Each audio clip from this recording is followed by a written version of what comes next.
On today's episode, we're going to talk about Netflix's new TV show, Emily in Paris, and how in some ways it shows the truth of being an American in Europe, and in other ways it gets it all wrong.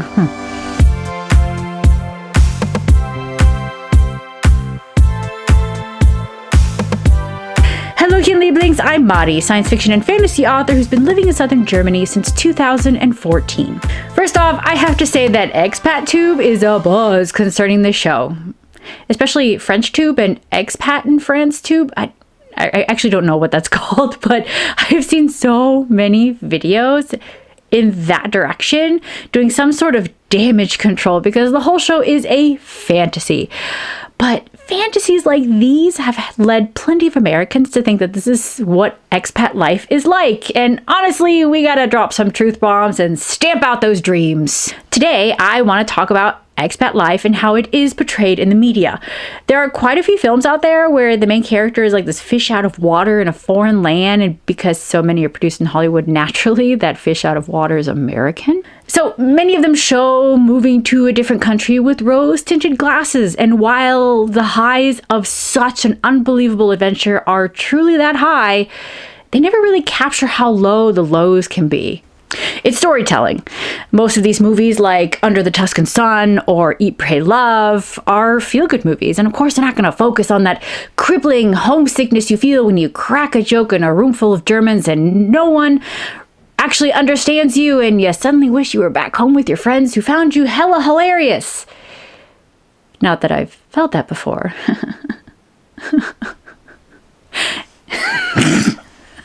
Anyway, or you've seen movies like Lost in Translation that touch on the feeling of being an outsider, but honestly, that's sort of Sofia Coppola's special brand of out-of-touch privilege lens, considering both of those characters were only in Japan for a short amount of time and not like the rest of their lives, like say, me in Germany. Then we have Emily in Paris, a cutesy 10-episode show on Netflix that follows a young, white American chick who moves to Paris and has to navigate the cutthroat world of the French. This is a show that came from the producers of Sex and the City. It's the same show that had a generation of writers believe that you too can have Sarah Jessica Parker's apartment on a writer's salary. I know plenty of writers in New York City, and let me tell you that most of their apartments are actually the size of Parker's closet. But essentially, I knew what I was getting into with a show that was out-of-touch fantasy, and honestly, I was okay with it. There were certain moments that had me cackling because of how on the nose they were.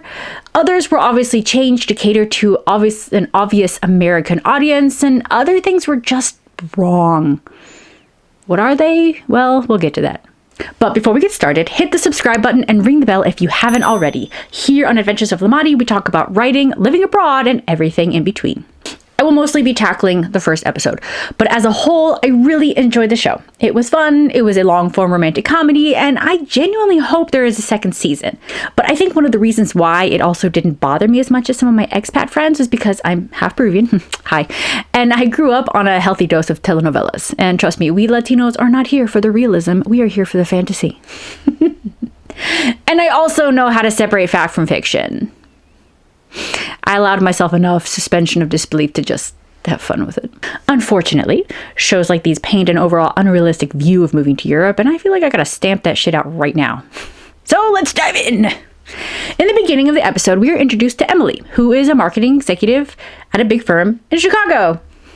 I met my husband in Chicago. Oh, coincidence. She focuses on marketing pharmaceuticals. Hey, I was in pharma. Her company has just acquired a luxury marketing firm in Paris, and one of the other higher-up executives, or I think it's Emily's boss, who also has a master's in French and also is played by the gorgeous Kate Walsh, is heading to Paris to join their firm.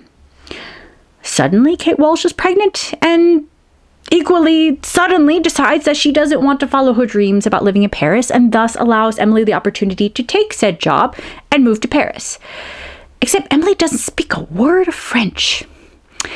And this is the first lie of the show, and we're barely 5 minutes in.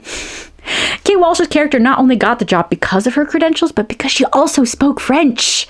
To get a position like that in a country like France, or in my case in Germany, you are expected to have some sort of knowledge of the language before you're brought over. I mean, you don't necessarily have to have the language experience to come to Germany. But if you want to have like a one-to-one, do the exact same job that you were doing before, they're going to want the language. I mean, especially because by German law, they can only actually fill such a position if they can't find another German to do that position to begin with. I don't know how the case is in France, but I'm pretty sure at least having some basic knowledge of the language is a requirement. I also know some people harp on the fact that Kate Walsh's character, her decision to give up this dream because suddenly she got pregnant, doesn't make any sense. But actually, the more I thought about it, it actually did make sense. If you're new here, what's up? I actually have a video where I tell the story about how I met my German husband and how he convinced me to transfer within the company that I worked for, which was a German-based pharma company that had a site in Chicago, and how I came over. I actually got the position because a young woman on that team was pregnant, and maternity leave in Germany can last up to 2 years. And, we don't, say Kate Walsh's character did go to France, or let's say she went to Germany, just because I know the German situation a lot better. Had she come to Germany being pregnant, she would have only been in the position for a few months and then could be gone for up to 2 years. That means they would have to hire another person to take her place. Like, that makes no sense. Like, yeah, so I get the point. Overall, it wouldn't have made sense for me. Like, if I were in that position to move over to Germany, if I had discovered that I was also pregnant shortly before, because I was replacing another woman who was pregnant, then they would have to find another person to replace me. And you know what I mean? It's a Matryoshka doll problem. But whatever.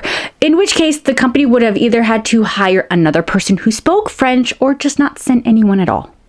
This is a hard pill to swallow for a lot of Americans who think they can just come on over to Europe and use their bright-eyed American optimism and their fake it till you make it and show those Europeans who's boss and they can do their job exactly like they did it back in America. To you, I say, get out of here. You're making the rest of us look bad. Though I think part of this train of thought comes from the fact that the US actually doesn't have an official language. I mean, it's different on a state level. Say like Indiana, for example, the official language is English. And I'm sure if you go to like California, it's like English and Spanish. It's, every state is different. So I think as a whole, on a federal level, we don't have an official language. And I think as a result, we are a lot more lax on the language requirement compared to other countries. And, due to the fact that most of us don't actually travel outside of the US, we don't realize that the rest of the world doesn't function the same way. You mean the rest of the world is not like America? Good grief. Okay, anyway, so in order to live permanently in Germany, you gotta test at a minimum B1 level of the language. And I should know, because I tested for it. So, to be perfectly frank, some hard truth here, people won't listen to you if you won't speak their language. You gotta at least try, guys. You gotta at least try. I know that language acquisition is different for everyone, but what is usually universally recognized is that if you move to a country and try to learn their language and try to learn their culture, you'll get a lot farther than if you just arrived and required everything to change to suit you. This leads me to my second problem, which is when Emily finally arrives in Paris and comes to the firm, this entirely French office suddenly turns English to cater to the one American in the office. I mean, okay, let's be frank here. Technically, it's an American show, so it has to be in English because Americans can't do subtitles. But it's not what happens in real life. I am currently the only American in my company. And in my previous job, I was also the only American in my department. And you can bet your ass that I was expected to come in and speak German from day one. I literally did what Emily did. I was able to transfer within my same company and do the exact same job as I did in the States. But I still had to audition with the head of my department in German because I was moving to Germany to work with Germans in a German company. Do you see where I'm going with this?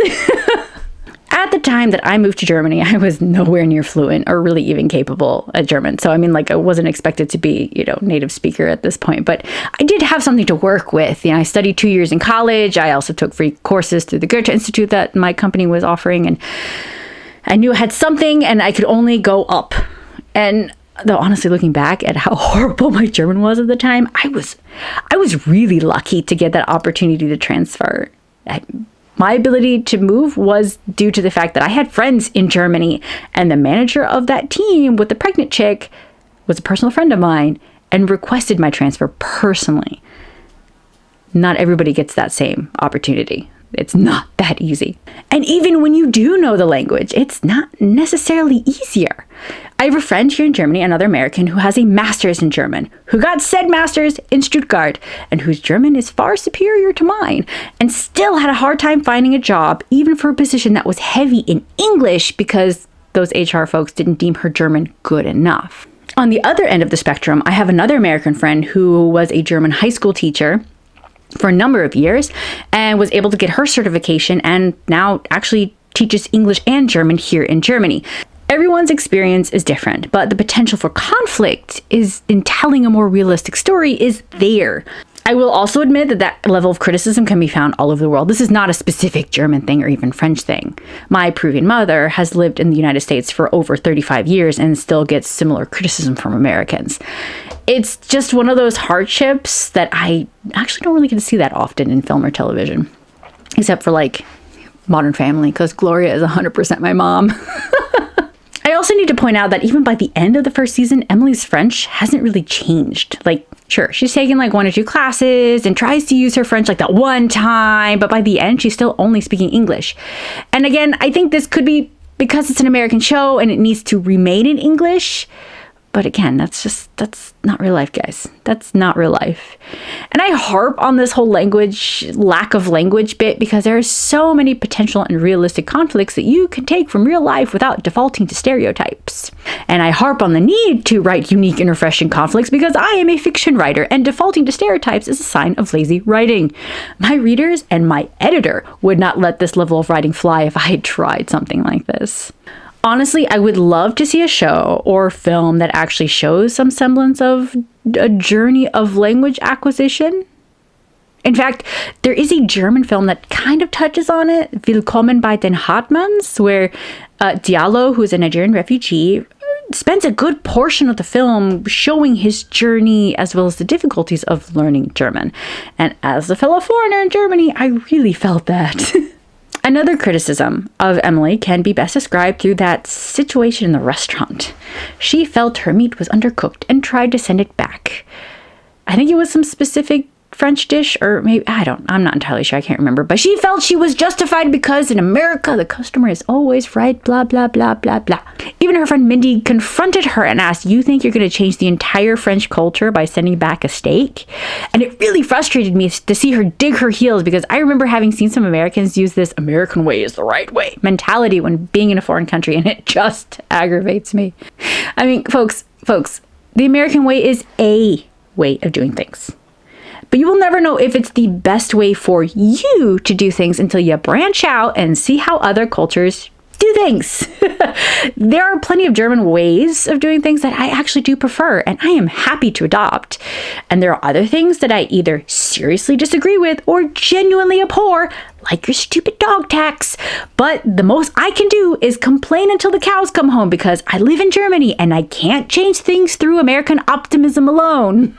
Seriously. You think you can change the entire French culture by sending back a steak? Ugh, bitch, please.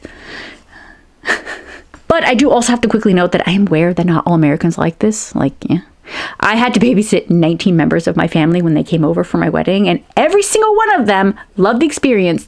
They tried new foods. They loved experiencing new cultures and learning new ways of how people do things, and they were wonderful and well-behaved. It's just easier to notice the rude Americans because we are also really loud, but we'll get to that in a moment. So while I criticize these main points, I also do want to touch on the moments that made me laugh because these are situations that I have experienced as an American in Europe. And as I compiled this list, it occurred to me that the writers probably also have made a list like this and they're like, oh, we gotta check off check so we can make sure the show comes off as authentic. But I mean, I still thought they were hilarious, so whatever. First, there's the floor debacle.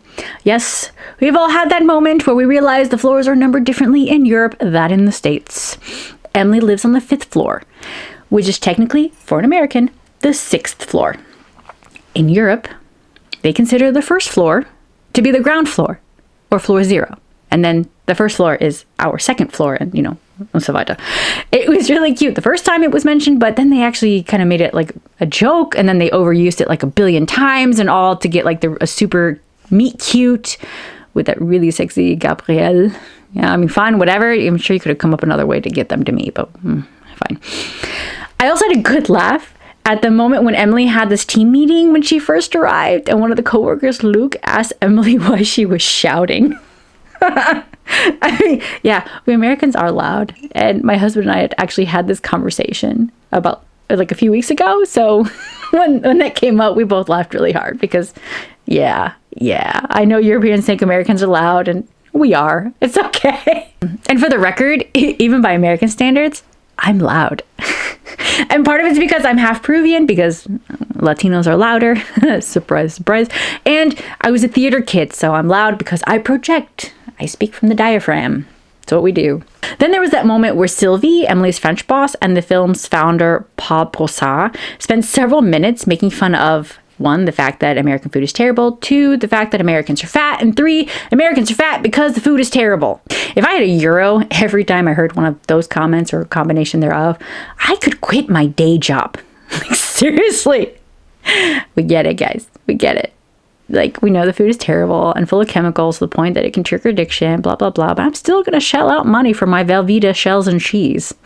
If you're interested on my take on the whys of American food and why American expats still crave it, let me know in the comments below and I'll give you my theories. Of course, my favorite moment was when Emily was looking up the word vagina in French. It makes sense in the show, guys. It wasn't, just trust me on this. And discovered that it's masculine. Le vagin.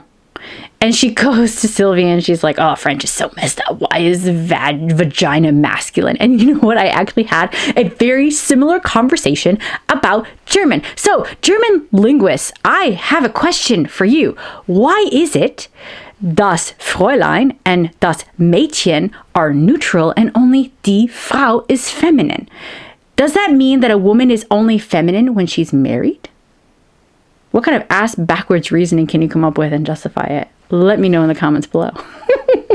I mean, overall, the show was a bunch of cliches, both Americans and French. And sometimes they're funny because, it's comedy, but it's also very tiresome because, again, stereotypes, lazy writing. You've been warned. If you do want to know about what Emily in Paris got wrong in terms of French culture, honestly, just type it into YouTube. Emily in Paris, you'll find a lot of them. On the other hand, it would be nice to tell an international story about moving to a foreign country without resorting to stereotypes. But at the same time, I did find this fantasy of a rom-com to be the perfect escapism for what's going on in the world right now. But that's exactly what it is. It's just a fantasy. I do recommend it if you're looking for a good time. But please don't take it seriously. And that's it. Thank you so much for joining me. If you're new here, please consider subscribing and give this video a thumbs up. It lets me and YouTube know you like content like this and you want to see more. Please leave a comment if there are questions or certain topics you'd like to see on this channel. If you want better written escapism, my space fantasy of the God Queen is available in ebook, paperback, and hardback. I have all the links in the description below, as well as the first 6 chapters if you sign up for my newsletter. And don't forget to connect with me on social media, whether it is through Instagram, Twitter, or Facebook. And that's it. Until next time, adi!